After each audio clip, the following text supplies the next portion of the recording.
Pero quiero darle el contexto. Mire, usted tiene su Biblia. En el capítulo anterior habla del bautismo de Jesús, de la tentación de Jesús. Y luego dice, Jesús comienza su ministerio. O sea que este sermón es uno de los primeros sermones que el Señor da, y vamos a ver cuál era el perfil de este sermón y luego cómo compromete también a los oyentes a asumir un compromiso con el reino. Amén. Entonces, acá Jesús les trae una bocanada de aire, de oxígeno, porque este pueblo estaba viviendo un tiempo de opresión. Por un lado, el Imperio Romano, que los tenía sometidos. Y por otro lado estaba el liderazgo religioso, los fariseos y los que lideraban, los sacerdotes, los escribas, habían caído en una falta de sustancia espiritual. Eran ritos vaciados de contenido. Entonces los holocaustos eran todo un rito vacío, y Jesús le había reclamado a los fariseos que eran hipócritas, es decir, ellos le enseñaban a la gente que lleven carga, y dice, y ustedes no son capaces de llevar ni con un dedo las cargas que ponen sobre la gente. Entonces Jesús denuncia esta hipocresía, dice, ustedes son como sepulcros blanqueados, dice, están pintados por fuera y por dentro huelen a cementerio. Entonces Jesús hace un reclamo, porque verdaderamente la gente estaba viviendo en un tiempo de opresión de ambos lados, de los religiosos y también del Imperio Romano. Entonces Jesús comienza su ministerio trayendo un mensaje de fe y un mensaje de esperanza. Y dice así, capítulo 5, verso 1. Cuando Jesús vio a la multitud, subió al monte y se sentó. Entonces sus discípulos se le acercaron y él comenzó a enseñarles, diciendo, bienaventurados los pobres en espíritu, porque de ellos es el reino de los cielos. Bienaventurados los que lloran, porque recibirán consolación. Bienaventurados los mansos, porque ellos heredarán la tierra. Bienaventurados los que tienen hambre y sed de justicia, porque ellos serán saciados. Bienaventurados los misericordiosos, porque ellos serán tratados con misericordia. Bienaventurados los de limpio corazón, porque ellos verán a Dios. Bienaventurados los pacificadores, porque ellos serán llamados hijos de Dios. Bienaventurados los que padecen persecución por causa de la justicia, porque de ellos es el reino de los cielos. Bienaventurados serán ustedes cuando por mi causa los insulten, persigan y mientan y digan contra ustedes toda clase de mal. Gócense y alégrense, porque los cielos ya tienen ustedes un gran galardón, pues así persiguieron a los profetas que vivieron antes que ustedes. Ustedes son la sal de la tierra, pero si la sal pierde su sabor, ¿cómo volverá a ser salada? Ya no servirá para nada, sino para ser arrojada a la calle y pisoteada por la gente. Ustedes son la luz del mundo. Una ciudad asentada sobre un monte no se puede esconder. Tampoco se enciende una lámpara y se pone debajo de un cajón, sino sobre el candelero, para que alumbre a todos los que están en casa. De la misma manera, que la luz de ustedes alumbre delante de todos, para que todos vean sus buenas obras y lo glorifican a su Padre que está en los cielos. Amén. El Señor está trayendo un mensaje de fe y de esperanza, y le dice, bienaventurados los que tienen hambre y sed de justicia, porque ellos serán saciados. Amados, este mensaje es tan pertinente en este tiempo, porque vivimos en tiempos difíciles donde los que gobiernan, como dice la Escritura, los que gobiernan se enseñorean de la gente. Y vemos que la mentira está institucionalizada en los gobernantes. Y esto hace que la gente desfallezca, porque todos necesitamos y deseamos en el fondo tener a alguien a quien admirar, en quien creer. Y los gobernantes deberían ser, que son, pero no lo son en realidad, servidores. Deberían ser servidores, servir a la gente, administrar la cosa pública con mucho temor y hacer que la justicia funcione y hacer leyes para un mejor vivir. Pero la gente ve que los recursos que son producto de los impuestos son mal administrados. Hay miles y miles de millones de pesos que se gastan en cosas superfluas. Ahora se quiere gastar la plata del Estado para legalizar el aborto y que haya aborto gratuito. Es decir, se va a matar a los niños en el vientre de su madre pagados por el Estado. Y así vienen sucediendo cosas tremendas donde la gente ve esta mala administración. La corrupción es la característica de esto y de los otros gobiernos que sucedieron. No es solamente de un partido. Es un problema que tiene Argentina, un país tan rico, con dirigentes que administran mal, que están corrompidos, que están esclavos de las élites y de los recursos y de la gente que tiene dinero. Yo escribí un artículo, usted sabe que en el año 1966 subió a la presidencia el doctor Ilía, y él, al descubrir que los medicamentos, muchos de los medicamentos no tenían lo que decían que tenían, y muchos arreglos con las farmacéuticas donde los medicamentos salían muchas veces más lo que en otros países salían los mismos medicamentos, deshizo los pactos que había con las farmacéuticas y se decretó después de 2 años de lucha la ley Oñativia. Esta ley hacía que los medicamentos cumplieran una función social y puedan ser accesibles, y les cortó la racha a las farmacéuticas. Ese año, 1966, hubo un golpe de Estado y lo primero que hizo el nuevo gobierno fue derogar la ley Tibia. Entonces, esto es una señal de que no es solamente ahora, sino esta constante de que aquellos que manejan el dinero quieren perpetuarse en los lugares de poder. No es nuevo. Entonces, a veces la gente ve estas cosas. Yo recuerdo que una vez veníamos de un bautismo en el Cadillal y yo tenía un auto, un Ford Falcon grande, entonces metí un montón de hermanos, veníamos por Tafí Viejo para dejar a algunos hermanos por esa ruta. Y una hermana me dice, ¿ves a Citrícola? Justo dábamos vuelta ahí en la avenida Roca, en Tafí Viejo. Dice, ¿ves a Citrícola? Sí, le digo yo. Esa, dice, es de un legislador, dice.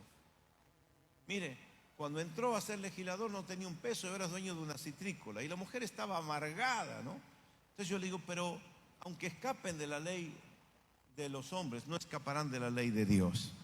Entonces, verdaderamente cuando Dios habla y nos dice a nosotros, bienaventurados los que tienen hambre y sed de justicia, porque serán saciados.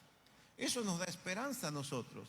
Porque si nuestra única esperanza estuviese en la justicia, donde los jueces son comprados y cada gobierno pone a sus propios jueces para poder hacer de las suyas, este y los otros gobiernos que espían ilegalmente, todos los gobiernos se espían ilegalmente, todos los gobiernos administran de tal manera los recursos que le permita perpetuarse en el poder. Entonces la gente tiene la sensación de decir, esto está todo podrido. Entonces lo mismo pasaba en aquel entonces. Por un lado, el Imperio Romano que los estrujaba con los impuestos y los tributos. Y por otro lado, los religiosos que guardaban solamente las apariencias, pero no cumplían tampoco la ley de Dios. Entonces Jesús interviene históricamente y les da un mensaje de esperanza, y ese mensaje nosotros podemos atraparlo en este tiempo también. Amén. El Señor es el mismo ayer, hoy y por los siglos. Dice la Escritura, bienaventurados los que tienen hambre y sed de justicia. Nunca dejemos de anhelar justicia. No nos acomodemos a los tiempos y bueno, están todos corruptos, nosotros también nos vamos a corromper. No, Dios espera de nosotros otra actitud. Bienaventurados los que tienen hambre y sed de justicia, porque ellos serán saciados. Bienaventurados los misericordiosos, porque ellos, dice, serán tratados con misericordia. Jesús añade a esto una enseñanza: lo que el hombre siembra, eso cosechará. Así que sembremos misericordia, seamos capaces de perdonar a los que nos ofenden y hagamos buenas obras. Bienaventurados del limpio corazón, porque ellos verán a Dios. En el Salmo 73, el salmista dice que veía cómo prosperaban los impíos. Dice, y por poco que me fui con ellos, porque yo no podía entender cómo era esto, que yo me guardaba, pero yo que me guardaba en santidad, no me iba bien y a los impíos le iba bien. Pero fui a la presencia del Señor y entendí el fin de los malos. Amados, finalmente cuando nos acercamos a Dios podemos palpar y saber que Dios es justo y un día juzgará con justicia a todos. Amén. Entonces, bienaventurados los pacificadores, porque ellos serán llamados hijos de Dios. Hoy la violencia el enojo está al orden del día. Usted está en la cola del banco y la gente comienza a quejarse, enojarse, ¿no? Y usted llega a una esquina y se encuentra con un vehículo y ya está el insulto de por medio. Vivimos en tiempos difíciles, pero Dios nos llama a que seamos pacificadores. Bienaventurados los que padecen persecución por causa de la justicia, porque de ellos es el reino de los cielos. El que practica justicia va a ser visto como un bicho raro, porque se está naturalizando el ser injusto. Yo trabajé muchos años en la administración pública y en aquellos años la gente decía: si vos querés ser jefe, tienes que ser fulero. Era como un axioma mentiroso. Entonces la gente termina pensando eso, de que para llegar a un lugar de eminencia hay que ser fulero. No es así. Dios nos da la esperanza y dice que nosotros debemos permanecer en justicia, practicar la justicia y vivir la justicia. Bienaventurados serán ustedes cuando por mi causa los insulten y los persigan y mientan y digan contra ustedes toda clase de mal. Gócense y alégrense, porque los cielos ya tienen ustedes un gran galardón, pues así persiguieron a los profetas que vinieron antes que ustedes. Amén. Hace unos días hemos visto un debate ahí en la televisión donde estaba la presidenta del INADI, del Instituto Nacional contra la Discriminación y la Xenofobia, Victoria Donda, con una hermana cristiana, Cynthia Houghton, en un debate ahí televisivo. Y la presidenta del INADI le dijo: fanática religiosa, simplemente por creer.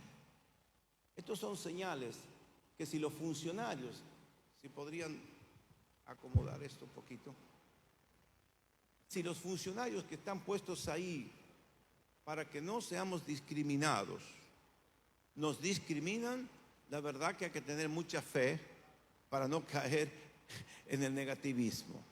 Aquellas personas que están puestas ahí para defender que haya verdaderamente respeto por la fe de cada uno.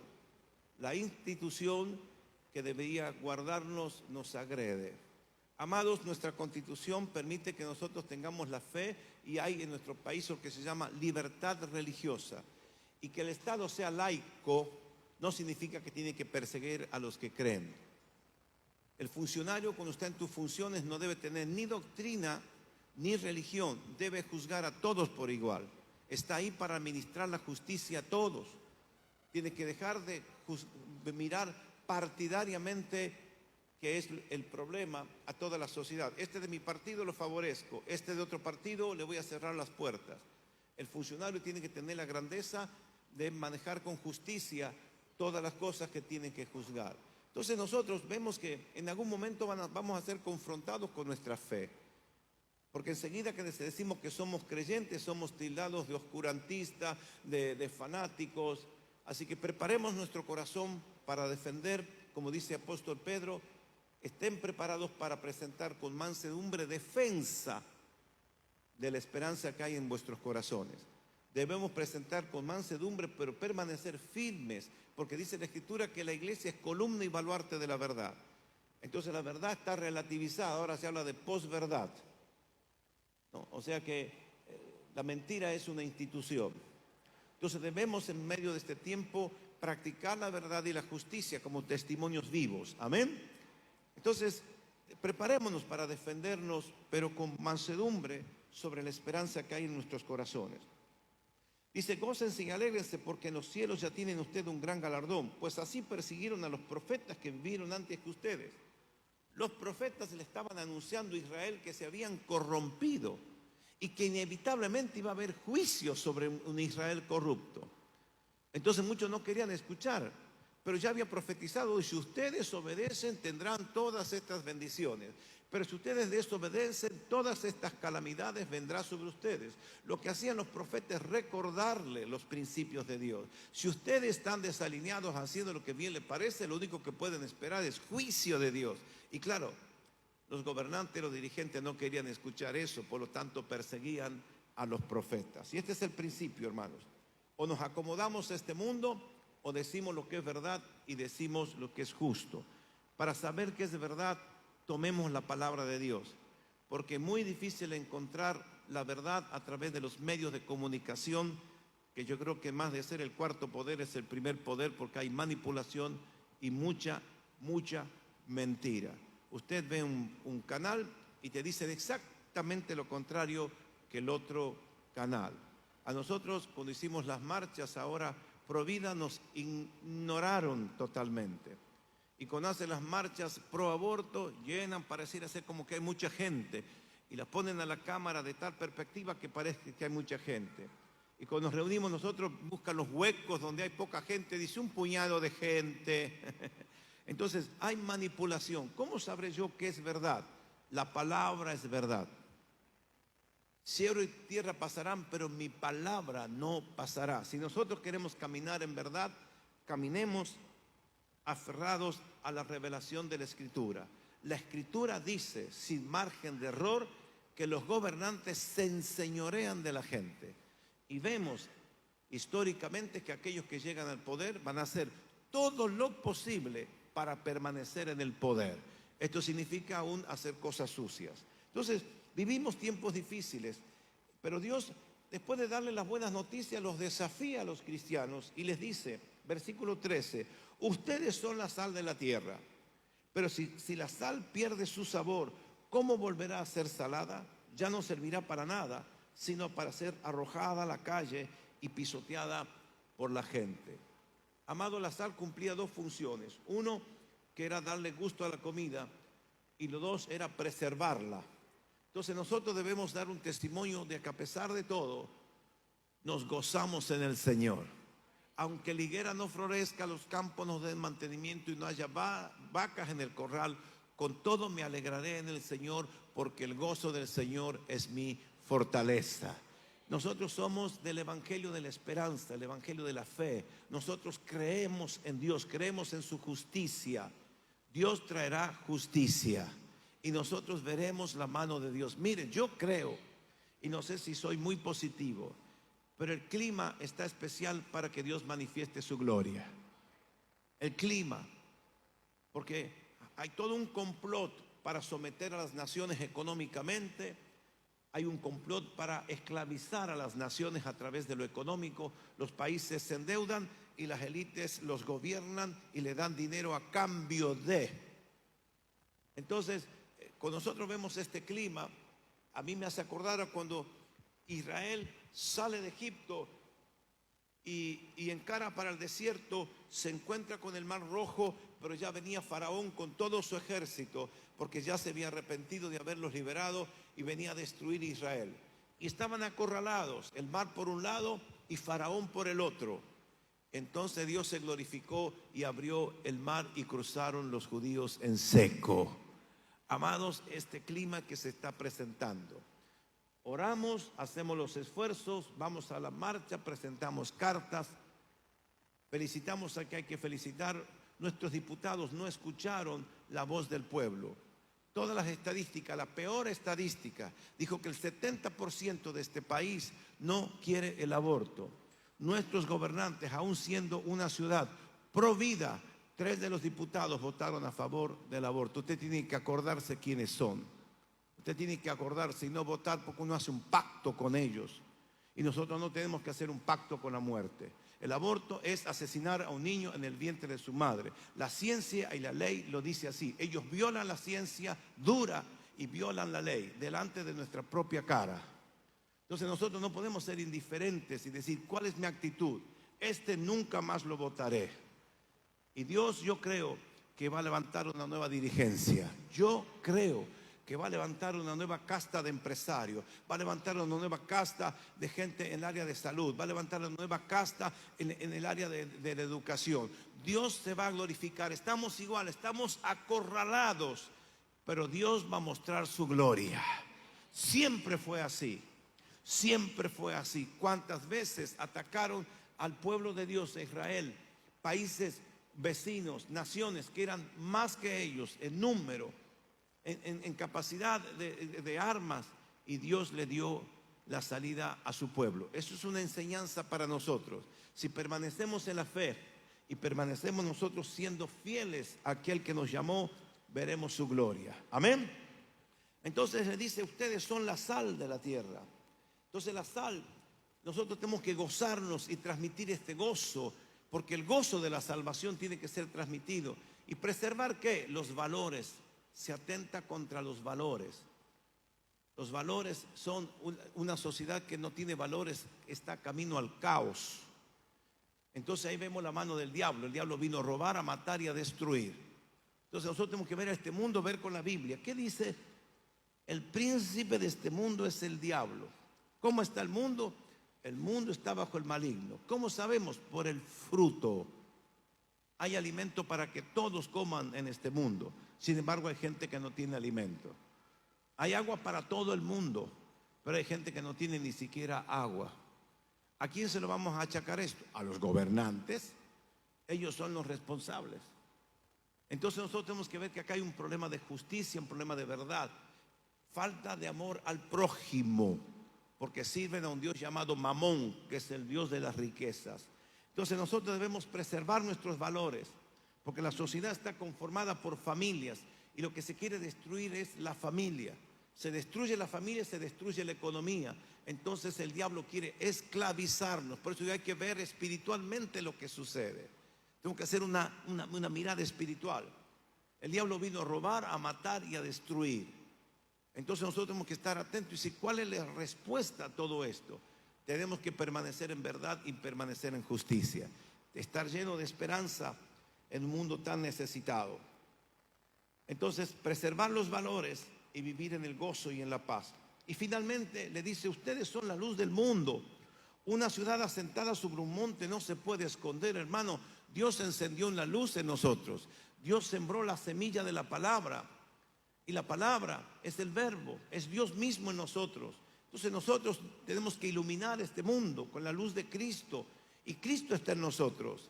Nosotros tenemos algo, cuando nosotros estamos con la gente que no conoce al Señor, ellos saben que nosotros tenemos algo que ellos no tienen, que es la fe. Por eso dice la Escritura, tenemos este tesoro en vasos de barro. ¿Y qué es la fe? La fe es nuestra victoria. Jesús dijo, la vuestra fe vence al mundo. El mundo está bajo el maligno, pero no teman, ustedes han vencido al mundo. ¿Qué es lo que le venció al mundo? La fe. ¿Y de dónde sacamos la fe? Es un regalo de Dios. Nada hemos hecho para tener fe. Dios nos regaló la fe. Así que cuando tengamos un problema, lo encaremos con fe. Dios me sacará, Dios me llamó, y el que nos llamó no nos dejará postrado a mitad de camino. Las circunstancias, dice el Señor, para los que dudan, nunca pondré una carga mayor sobre ustedes que no puedan soportar. Entonces Dios de todas maneras quiere que permanezcamos en victoria y que iluminemos este mundo. No se enciende una lámpara y se la pone debajo de un cajón, sino sobre el candelero para que alumbre a todos los que están en casa. Y acá de cada una cronología. Primero tenemos que alumbrar a los que están en casa. Lo más difícil es dar testimonio en nuestra casa, porque los que no conocen al Señor nos ven que por ahí podemos cometer alguna falta. Ahí está, el cristiano, ajá, así te quería agarrar. Amados, ¿sabe qué tenemos nosotros? A Cristo Jesús. Él es la propiciación de nuestros pecados. No somos perfectos, pero tenemos fe. Y si hemos fallado, vamos al trono de la gracia, nos arrepentimos y siempre volvemos perdonados y restaurados. Perdonados por un lado, y la restauración habla que salimos mejor que antes, porque usted sale fortalecido. Usted sabe ahora cómo conducirse, porque Dios le ha perdonado. Así que tenemos que dar testimonio a nuestra familia. Alumbre a los que están en casa. Y luego dice, de la misma manera que alumbramos los que están en casa, de la misma manera que la luz de ustedes alumbre delante de todos. Entonces ya no solamente es la casa, sino todos, a donde nosotros nos movemos, en el trabajo, en la facultad, en la fábrica, donde nosotros vamos, tenemos que iluminar este mundo. ¿Con qué? El mensaje de la fe, el mensaje de la esperanza. En estos días cada cristiano se volverá relevante, porque usted tiene adentro un tesoro en vasos de barro. Somos frágiles, pero Dios depositó en nosotros, si el músico me ayuda por favor, Dios depositó en nosotros su Espíritu Santo. Ese Espíritu Santo nos guía, nos llena de fuerza interior. ¿Y sabe qué? A veces la gente que no conoce al Señor se pregunta, ¿de dónde sacamos las fuerzas? Nuestras fuerzas vienen del Señor, que hizo el cielo, la tierra y todo lo que hay. No vencemos porque nosotros tenemos alguna capacidad especial. Dios no busca capacidades especiales. Dios busca gente que le crea, que le crea. Y dice que si crees, verás la gloria de Dios. Y nosotros creemos que Dios es poderoso. Dice, para que todos vean, dice, alumbre delante de todos, para que todos vean sus buenas obras y glorifiquen a su Padre que está en los cielos. La salvación es por fe, no por obras. Si creemos, somos salvos. Pero nuestra obra es el testimonio de nuestra fe. No podemos decir que creemos y vivir como queremos, sino que nuestra obra debe testificar. Dice tan clara la Escritura: el que robaba, ya no robe más. No salga de la boca de ustedes palabra deshonesta, sino palabra que edifique. De ahí venimos, del robo, el adulterio, la fornicación, la inmundicia. Pero Dios nos perdonó y nos dio una nueva vida. Aleluya. Y nos da una nueva oportunidad de vivir una vida agradable a Dios. ¿Y cómo se manifiesta? En obras, en servicio.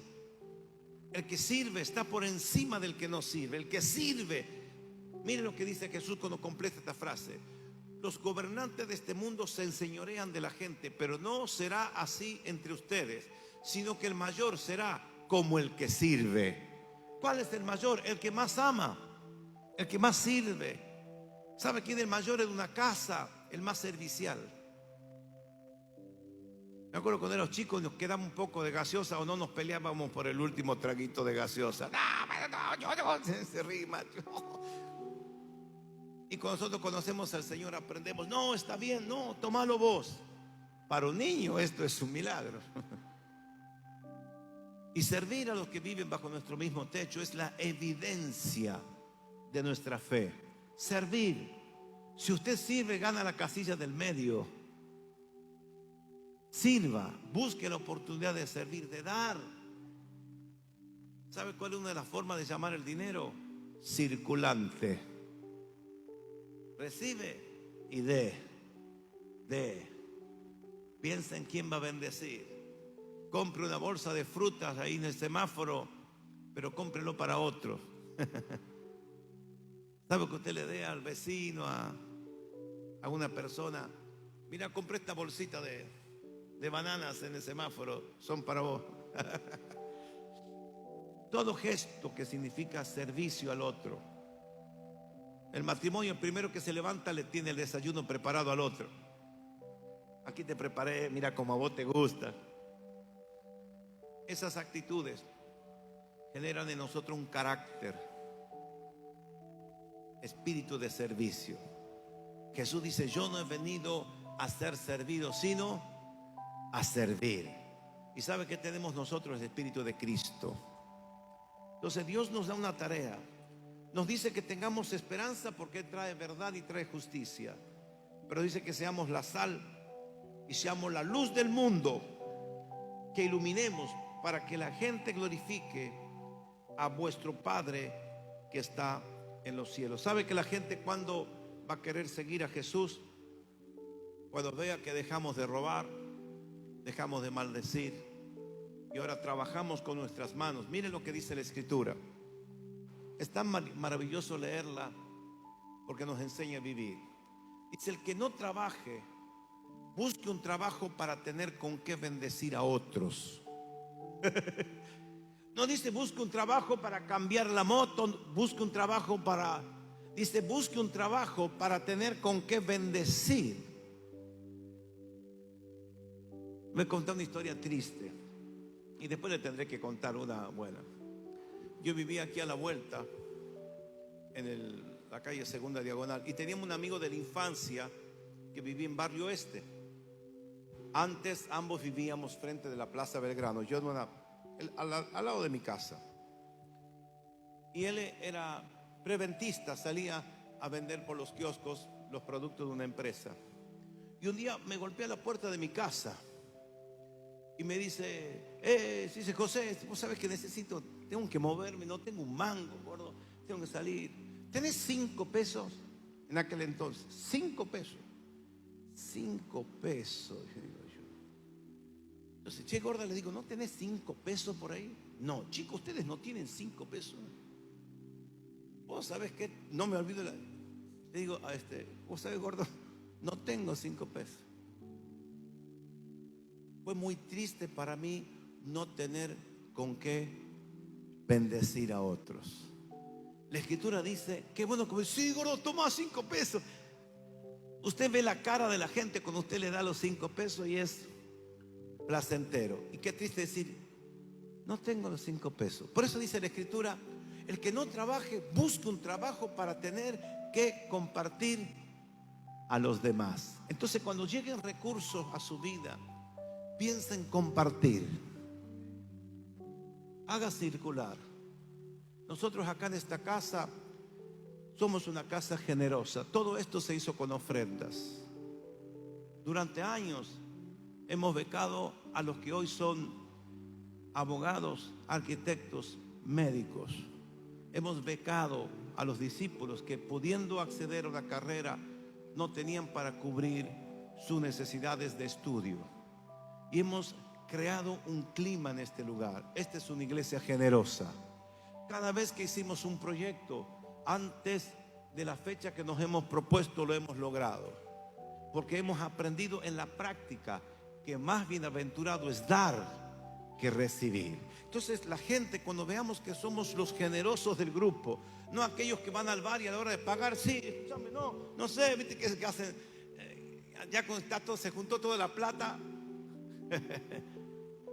Seamos aquellos que ponemos y nos damos cuenta que aquel amigo no tiene para compartir. Y si no, yo te pago el sándwich. No, yo te pago la gaseosa. Para los chicos esto es muy importante.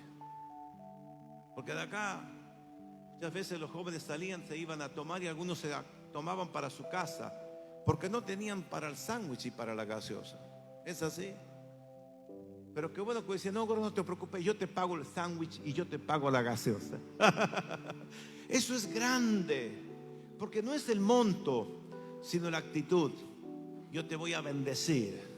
Echa tu pan sobre las aguas, que un día lo recogerás.